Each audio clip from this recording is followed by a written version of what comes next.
The Galactic Academy of Xenobiology rose from the purple grasslands of Veloran Prime like a dream made solid, its crystalline towers catching the light of 3 distant suns and scattering rainbows across the campus grounds. Students from over 200 different species walked its halls, swam its canals, and floated through its zero-gravity chambers. It was the most respected institution for the study of alien life in the entire known galaxy, and getting accepted meant you were among the brightest minds your world had ever produced. Kira Vance was not supposed to be here. At least that was what half the faculty believed when they reviewed her application. Humans had only made first contact with the Galactic Union 15 years ago, and in that short time they had earned a reputation that made other species nervous. Humans were persistent, the diplomatic reports said. Humans were reckless. Humans had a strange habit of forming emotional bonds with creatures that should terrify them. On their home world they kept predators as pets and considered it normal. But the Academy prided itself on accepting students from every member species, and so Kira became the first human to ever walk through its ancient gates. She was shorter than most of her classmates, with dark skin and curly hair that she kept tied back in a practical knot. Her eyes were brown and warm, and she smiled easily, even when the other students whispered about her behind their tentacles and mandibles. She had learned quickly that the galaxy was full of species who thought humans were strange, and she had decided just as quickly that she did not care what they thought. Today was the day that would define her entire academic career. Instructor Velthorin stood at the front of the advanced fauna bonding classroom, his 4 eyes scanning the assembled students with the cold precision of a predator evaluating prey. He was a Silithian, a reptilian species known for their logical minds and complete lack of what humans would call warmth. His scales shimmered between green and blue as he moved, and when he spoke, his words came through a translator device that hung around his long neck. "The final examination begins today," he announced, and the room fell silent. "You have all spent 2 years learning the theory of fauna bonding.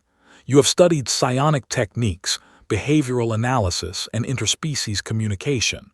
Now you will prove that your knowledge has practical application." He pressed a button on his datapad, and a holographic map of the Academy's wildlife preserve flickered to life behind him. The preserve covered thousands of square kilometers, filled with creatures imported from across the galaxy. Some were docile and harmless. Others were dangerous beyond measure. "Each of you will enter the preserve and bond with a creature of your choosing," Velthorin continued. "You have 3 solar cycles to complete this task.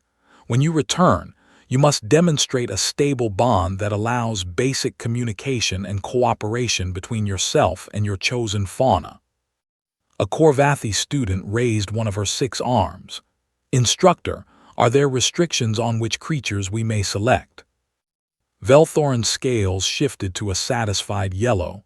"An excellent question.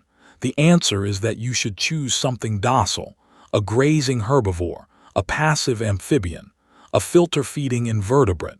This examination is about demonstrating proper technique, not about reckless displays of courage." His 4 eyes turned directly toward Kira, and she felt the weight of his gaze like a physical pressure. "Some species," he said slowly, "have a tendency toward foolish bravery. They mistake danger for excitement and risk for reward. I strongly advise all students to resist such impulses. Bond with something safe. Bond with something that will not fight back. There is no extra credit for stupidity." The other students glanced at Kira with expressions that ranged from pity to contempt. The Mendari student beside her leaned away slightly, as if whatever madness infected humans might be contagious. Kira just smiled. When the class was dismissed to gather their supplies, she walked to the equipment station and selected only the basics: a water purifier, a thermal blanket, a hunting knife, and 3 days' worth of emergency rations. The other students loaded themselves down with psionic amplifiers and sedation darts and emergency beacon flares. They were preparing for controlled encounters with gentle creatures. Kira was preparing for something else entirely. "Human," a voice called out, and she turned to find Tessin, the Korvathi student, approaching with concern written across her pale features. "I could not help but notice that you are packing very light. Surely you will need more equipment for a standard bonding procedure." "I am not planning a standard bonding procedure," Kira replied. Tessin's compound eyes blinked in confusion. "Then what are you planning?" Kira shouldered her pack and looked toward the distant tree line, where the forest grew dark and thick, and the purple grass gave way to something that looked almost black. That was the Blackwood Ridges, the section of the preserve that was marked on every map with warning symbols and danger notices. Students were not forbidden from entering, but no student with any sense of self-preservation would even consider it. "I am going to make a friend," Kira said. Tessin followed her gaze and immediately recoiled. "You cannot be serious.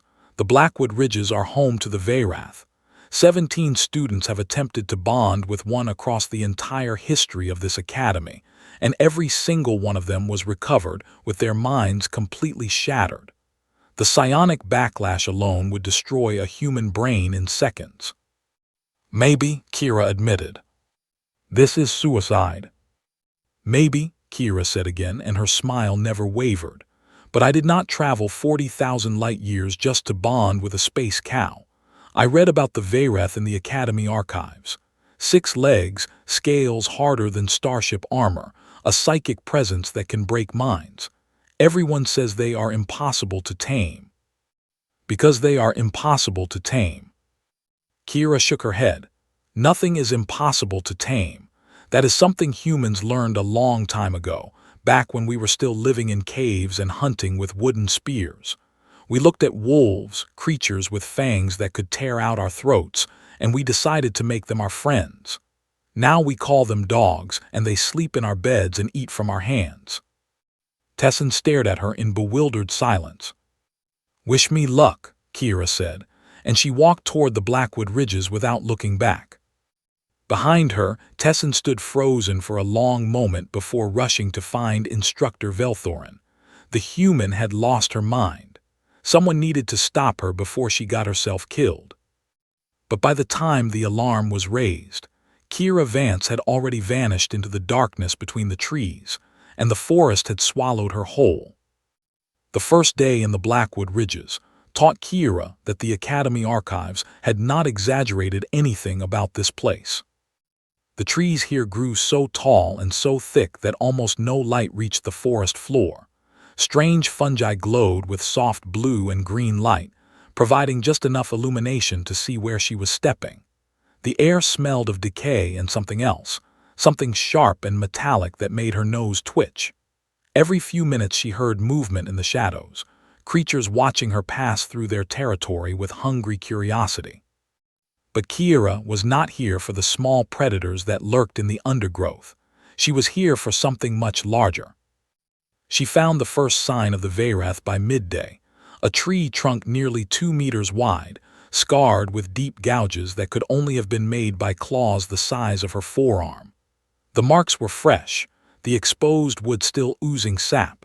Whatever had made them was nearby. Kira's heart pounded in her chest, but she forced herself to breathe slowly and steadily. Fear was natural, but panic was deadly. She had studied everything the Academy knew about Veyraths, which admittedly was not much. They were solitary apex predators. They hunted using a combination of physical power and psychic projection, overwhelming their prey's mind with terror before closing in for the kill. Their scales could deflect energy weapons. Their 6 legs could carry them faster than any ground vehicle, and their intelligence was estimated to be roughly equivalent to a human child. That last detail was the one that interested Kira most. She walked deeper into the forest, following the trail of claw marks and broken branches. The further she went, the quieter the forest became. The small creatures that had watched her before were gone now, fled to safer territories. Even the insects had fallen silent. She was entering the domain of something that everything else in this forest feared. Then she felt it. The psychic pressure hit her like a wave. slamming into her mind with enough force to make her stumble. Images flooded her consciousness, teeth and blood and endless screaming darkness. She saw herself torn apart, felt phantom pain ripping through her body, experienced her own death 1,000 times in the space of a single heartbeat. This was how the Veyrath hunted.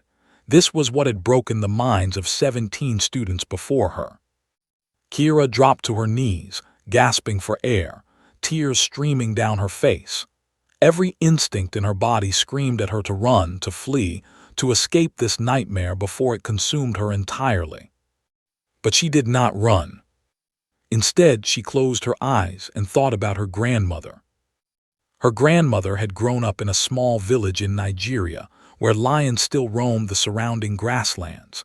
She had told Kira stories about how the village hunters would go out at night, armed with nothing but spears and torches, to drive the lions away from the livestock. They did not run from predators, she explained. Running made you prey. Instead, they stood their ground and showed the lions that humans were not afraid. Fear is just a feeling, her grandmother had said. You can feel it without letting it control you. Kira focused on those words, using them as an anchor against the storm of terror assaulting her mind. Yes, she was afraid. Yes, the images were horrible, but they were just images, just projections from a creature trying to scare her away. They were not real. Slowly, painfully, she pushed back against the psychic assault. Not with force, because she had no psionic abilities of her own. She pushed back with simple, stubborn refusal. She acknowledged the fear and chose not to obey it. And then, just as suddenly as it had begun, the pressure stopped. Kira opened her eyes. The Veyrath stood before her, less than 20 meters away, and it was the most terrifying thing she had ever seen. It was massive, easily 12 feet tall at the shoulder, with 6 legs as thick as tree trunks. Its scales were black as the void between stars, absorbing light rather than reflecting it. It had no visible eyes, but she could feel its attention focused on her with absolute intensity. Its head was elongated and angular, filled with rows of teeth that gleamed like polished obsidian. For a long moment, neither of them moved. Then Kira did something that no other student had ever done. She sat down. Not collapsed, not fell, but deliberately sat down on the forest floor, crossing her legs beneath her and resting her hands on her knees. She made herself as small and non-threatening as possible. She projected no hostility, no challenge, no desire to dominate or control. The Veyrath tilted its head, clearly confused. In its long life, it had encountered many creatures. Most ran, and it hunted them down. Some tried to fight, and it destroyed them. A few had attempted to force their minds into its own, to dominate it through psionic power, and it had shattered their consciousness like glass. But this small, soft, scaleless thing was doing none of those things. It was simply sitting there, watching and waiting, as if it had all the time in the universe. The Veyrath circled her slowly, its massive claws leaving deep prints in the soft earth. It probed her mind again, more gently this time, and found something it did not expect: curiosity. This tiny creature was not trying to flee or fight or control. It was trying to understand. Hours passed. The light filtering through the canopy shifted from dim to dimmer. Kira did not move. Her legs went numb and her back ached and her stomach growled with hunger, but she remained perfectly still. She watched the Veyrath circle her again and again, and she let it feel everything she was feeling: the fear that she refused to obey, the curiosity that burned in her chest, the strange, warm hope that maybe, just maybe, this was not how her story would end. Eventually, as the forest fell into true darkness, the Veyrath stopped circling. It stood before her for one long moment, its eyeless head turned toward her in what might have been contemplation. Then it turned and walked away, vanishing into the shadows between the trees. Kira let out a breath she had not realized she was holding. Her entire body trembled with exhaustion and relief. She had survived the first day. But she was not finished. This had only been the first test, a simple introduction. The real work would begin tomorrow. She unrolled her thermal blanket, drank water from her purifier, and ate a small portion of her rations. Then she lay down on the forest floor, surrounded by darkness and danger, and somehow managed to sleep. In the distance, unseen but not unfelt, the Vareth watched her. It could have killed her a dozen times over, but something stayed its claws, something it did not understand. For the first time in its ancient life, the beast was curious about something other than prey. Back at the academy, panic was beginning to spread. Instructor Velthorin stood in the faculty meeting room, his scales cycling through shades of gray and pale blue that indicated deep worry. Around him sat the other senior instructors, their various faces and appendages all expressing the same concern. The holographic display at the center of the table showed Kira's last known position before she had vanished into the Blackwood ridges. "We must send a recovery team immediately," declared Instructor Morath, a floating sphere of crystalline consciousness from the Viridian Collective. "The human has been in Varath territory for over 30 hours. No unprotected mind can survive that kind of psychic exposure." "The rules of the examination are clear," another instructor argued. "Students must complete the bonding trial without faculty intervention. If we rescue her, she automatically fails." "Better a failed grade than a dead student," Velthorin replied. "Humans are resilient, but they are not invincible. I should never have allowed her to enter the preserve without stronger warnings." "You did warn her," Tessin said from the corner of the room, where she had been allowed to observe as the student who had reported Kira's departure. "She did not care. I told her about the 17 students who had their minds destroyed, and she just smiled and walked into the forest anyway." Velthorin's scales flickered with frustration. That is exactly the human behavior the diplomatic reports warned about. They mistake foolishness for courage and stubbornness for strength. When something tells them they cannot do a thing, they seem to take it as a personal challenge. "Perhaps we should wait," suggested Instructor Yevani, a tall feathered being with gentle eyes. "The examination allows 3 full solar cycles. The human still has time." "Time for what?" Morath demanded. "To be torn apart, to have her consciousness shattered. The Vareth is called untamable for a reason." While the faculty argued, Kira was waking up to her second day in the Blackwood ridges. She had slept poorly, haunted by strange dreams that she suspected were not entirely her own. Images of vast open plains and endless skis, of hunting beneath unfamiliar stars, of loneliness so deep it felt like a physical ache. The Vareth had been in her mind during the night, not attacking but observing, trying to understand this strange creature that refused to behave like prey. Kira sat up slowly, stretching muscles that had stiffened during the cold night.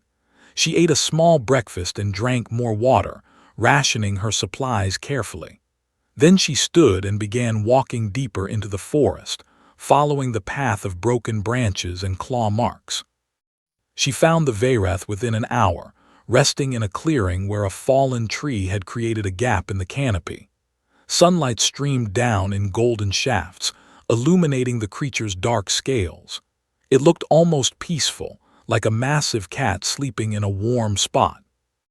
As Kira approached, the beast lifted its head and turned its eyeless face toward her. She felt the familiar pressure of its psychic attention, but this time it was not an attack. It was more like a question, a wordless inquiry about why she had returned. "Good morning," Kira said aloud, keeping her voice soft and calm. "I brought you something." She reached into her pack and pulled out a bundle wrapped in thermal cloth. Inside was the body of a small predator, a 6-legged creature with sharp teeth that she had found dead near her sleeping spot. Something had killed it during the night but had not bothered to eat it. Kira suspected the Vareth had done this deliberately, testing to see how she would react to finding a predator so close to where she slept. Instead of panicking, she had decided to use it as an opportunity. She unwrapped the carcass and set it on the ground between herself and the Vareth. Then she took out her hunting knife, cut away a small portion of meat, and began to eat. The Veyrath watched with what Kira could only interpret as shocked disbelief. On Earth, sharing food was one of the oldest rituals of trust and community. Wolves did it with their pack members. Early humans did it with the wolves they were slowly turning into dogs. It said something that words could not. We are not enemies, we are not competitors, we can eat together without fear. Kira chewed the raw meat slowly, forcing herself not to gag at the taste. It was tough and gamey and utterly disgusting, but she kept her expression neutral. When she had finished her small portion, she pushed the rest of the carcass toward the Veyrath. "For you," she said, "I already ate, the rest is yours." For a long moment, nothing happened. Then the Veyrath rose from its resting position and approached the offered food. It sniffed the carcass with nostrils that Kira had not noticed before, hidden beneath the armored plates of its head. Then, with surprising delicacy, it began to eat. Kira sat down and watched, making no move to flee or approach. She simply existed in the same space as this terrifying creature, sharing a meal like two friends at a dinner table. Hours passed. The Veyrath finished eating and resumed its resting position, but now it was closer to Kira than before. Not close enough to touch, but close enough that she could feel the heat radiating from its massive body. Close enough that its psychic presence wrapped around her like a warm blanket instead of a crushing weight. As the day wore on, Kira began to talk. She told the Veyrath about Earth, about the blue oceans and green forests and crowded cities. She talked about her grandmother and her mother and the small apartment where she had grown up dreaming of the stars. She talked about dogs and cats and horses, about all the creatures that humans had turned from enemies into family. The Veyrath could not understand her words, but it could feel the emotions behind them: love, longing, hope, determination. This small creature had a rich inner life, filled with connections and memories and dreams. It was not just prey, it was something more. By nightfall, Kira was exhausted. She had talked herself hoarse, and her body ached from sitting on the hard ground.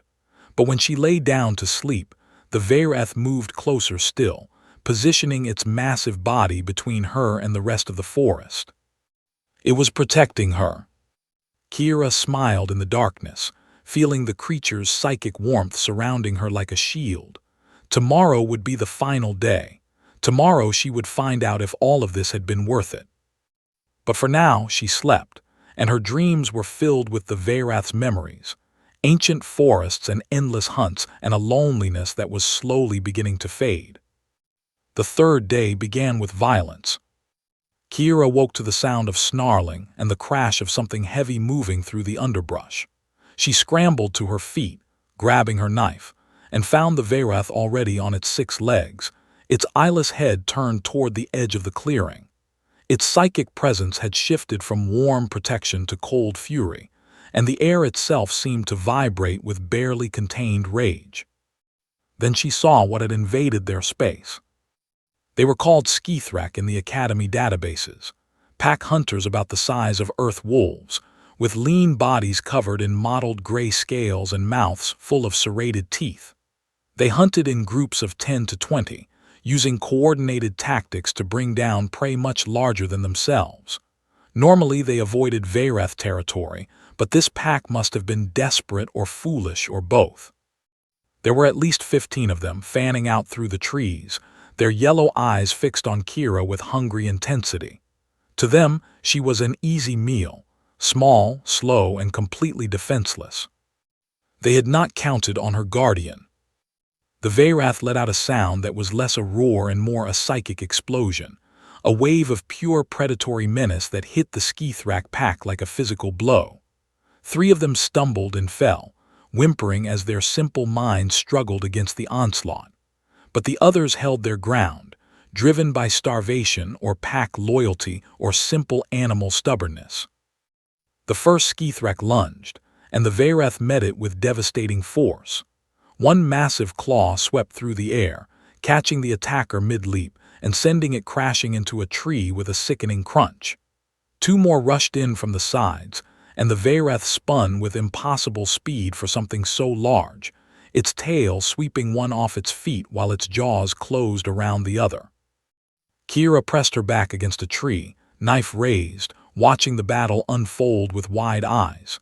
The Veyrath was magnificent, a living weapon of scales and claws and psychic fury, but even it could not be everywhere at once.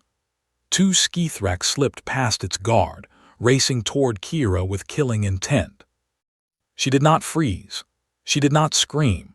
She had grown up hearing her grandmother's stories about facing lions, and she had spent 2 years training at the most prestigious xenobiology academy in the galaxy.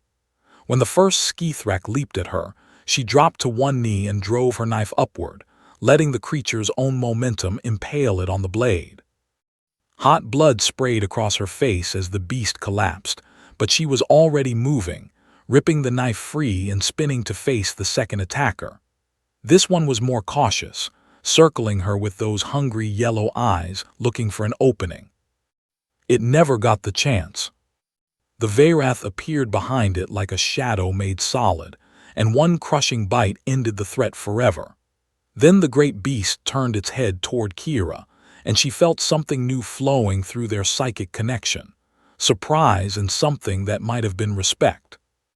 The remaining Skithrak fled, their pack instincts finally overriding their hunger. They vanished into the forest, leaving behind their dead, and the clearing fell silent except for Kira's ragged breathing. She stood there, covered in blood that was not her own, knife still raised, heart pounding so hard she could feel it in her teeth. The Veyrath lowered its head until its snout was level with her face, close enough that she could feel its breath against her skin. Its psychic presence wrapped around her, and suddenly she understood something she had only suspected before. The beast was not checking to see if she was injured.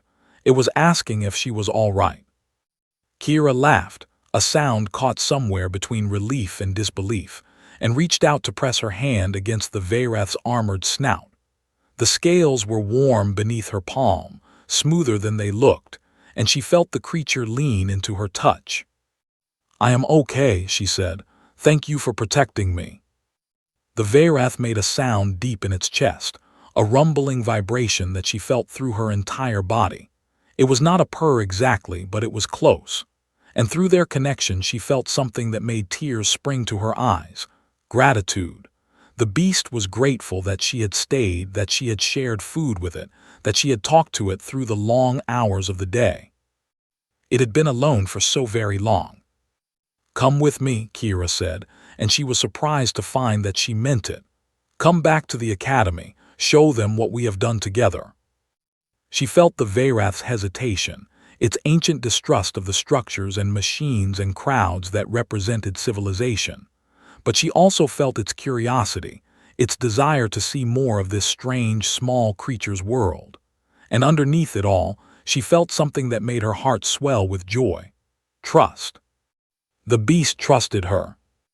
Kira climbed onto the Veyrath's back, settling herself behind its armored crest and gripping the ridges of its scales. It felt natural, like she had been doing this her entire life.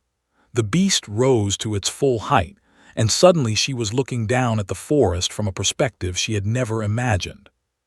"Let us go home," she said. The Veyrath began to move, and Kira held on as it carried her through the Blackwood ridges. Trees blurred past on either side, the beast's 6 legs eating up the distance with incredible speed. She could feel its joy through their connection, the simple pleasure of running without restraint, of having someone to run with after so many years alone. They burst from the tree line like a nightmare-given form, the Veyrath's massive body sending up plumes of purple grass as it thundered across the open plains toward the academy.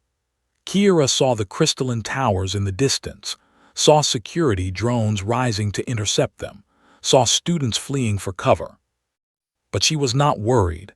She knew the Veyrath would not hurt them. She knew because she could feel its mind.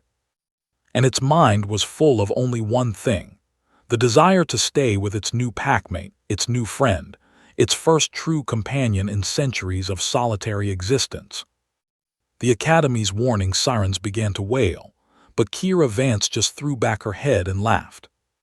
"Let them see. Let them all see what humans could do. Let them see what happened when someone approached a monster not with force or fear, but with patience and understanding and love.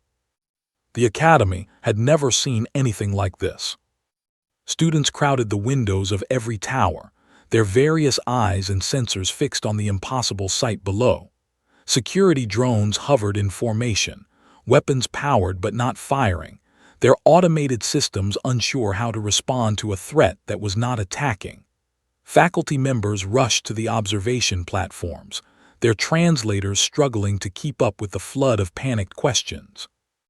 And in the center of it all stood Kira Vance, covered in dried blood and forest dirt, standing beside a Veyrath that towered over her like a living mountain.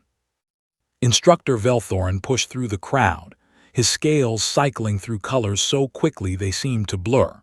Behind him came the other faculty members, along with Tessin and several students who had been brave enough or curious enough to approach.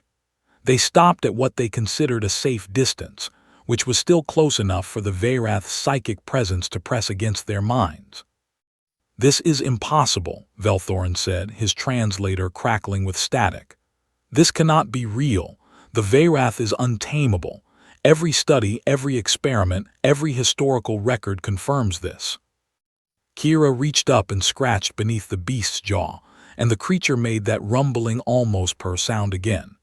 Its eyeless head swung toward the gathered crowd, and several students flinched backward, but no psychic assault came. Instead, there was only curious observation, a predator examining potential threats and finding none worth the trouble. "I did not tame it," Kira said. "That is where everyone went wrong. You cannot tame a Veyrath because taming implies dominance, and the Veyrath will never submit to anyone. 17 students tried to force their minds into its consciousness, to overwhelm it with psionic power, to make it obey through strength of will. And every single one of them failed because that is not how you form a bond." "Then what did you do?" Tessin asked, her compound eyes wide with amazement. "How did you survive?" Kira smiled, the same warm, easy smile she had worn since her first day at the Academy. "I made a friend." The silence that followed was absolute. "On my world," Kira continued, "we have a long history with predators. Tens of thousands of years ago, my ancestors lived alongside wolves, creatures with sharp teeth and pack instincts, and the ability to tear a human apart without much effort. We could have tried to dominate them, to break their spirits through force, but that never works with intelligent animals. Instead, we approached them with patience. We shared our food with them. We protected their young when we could, and they protected ours in return. Over many generations, those wolves became dogs, and dogs became the most loyal companions humanity has ever known." She gestured toward the Veyrath, which had lowered itself to the ground to rest, its massive body radiating contentment. "The principle is the same. The Veyrath is intelligent and proud and ancient. It will not bow to anyone who tries to force it, but it is also lonely. It has lived for centuries without companionship, without anyone to share its existence. When I approached it without hostility, when I offered food freely, when I simply sat with it and talked to it and treated it like a being worthy of respect rather than a beast to be conquered, it responded." Instructor Velthorin's scales had finally settled on a single color, deep purple, indicating profound confusion. "But the psionic attacks, the terror projections, how did you survive those?" "I did not fight them," Kira said. "That was the key. Fighting back would have made me an enemy. Running away would have made me prey. Instead, I just accepted the fear without letting it control me. I acknowledged that yes, this creature could kill me, and then I chose to sit down anyway. Humans are not brave because we do not feel fear. We are brave because we feel fear and act despite it." The Veyrath lifted its head and pressed its snout against Kira's shoulder, and through their bond she felt its agreement. This small creature was not like the others. This one understood. "So what happens now?" Velthorin asked. "You have bonded with a creature that has never been bonded before. You have done something that our finest researchers believe to be impossible. What do you intend to do with this achievement?" Kira looked up at the Veyrath, at this magnificent beast that everyone had called a monster, and she felt the warmth of its mind wrapped around hers. She had come to the academy hopping to learn about alien life, hopping to prove that humans belonged among the stars. She had never expected to find this, a friendship that crossed every boundary of species and evolution and history. "I am going to show the galaxy what humans can do," she said. "We are not the strongest species. We are not the fastest or the smartest or the most powerful, but we have something that seems to be rare in the universe. The ability to see another being not as a threat to be destroyed or a tool to be used, but as a potential friend to be loved." She looked at Tessin, at Velthorin, at all the students and faculty who had gathered to witness this impossible moment. "How many other untamable creatures are out there?" she asked. "How many species have you given up on because they would not submit to psionic domination? How many potential allies have you dismissed as monsters simply because they refuse to be controlled?" No one had an answer.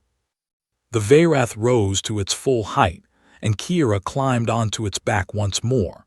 She looked down at the crowd from her elevated position, this small human woman sitting astride a creature of nightmares, and she grinned. "I think I have found my specialty," she said. "I am going to travel the galaxy and make friends with every monster I meet.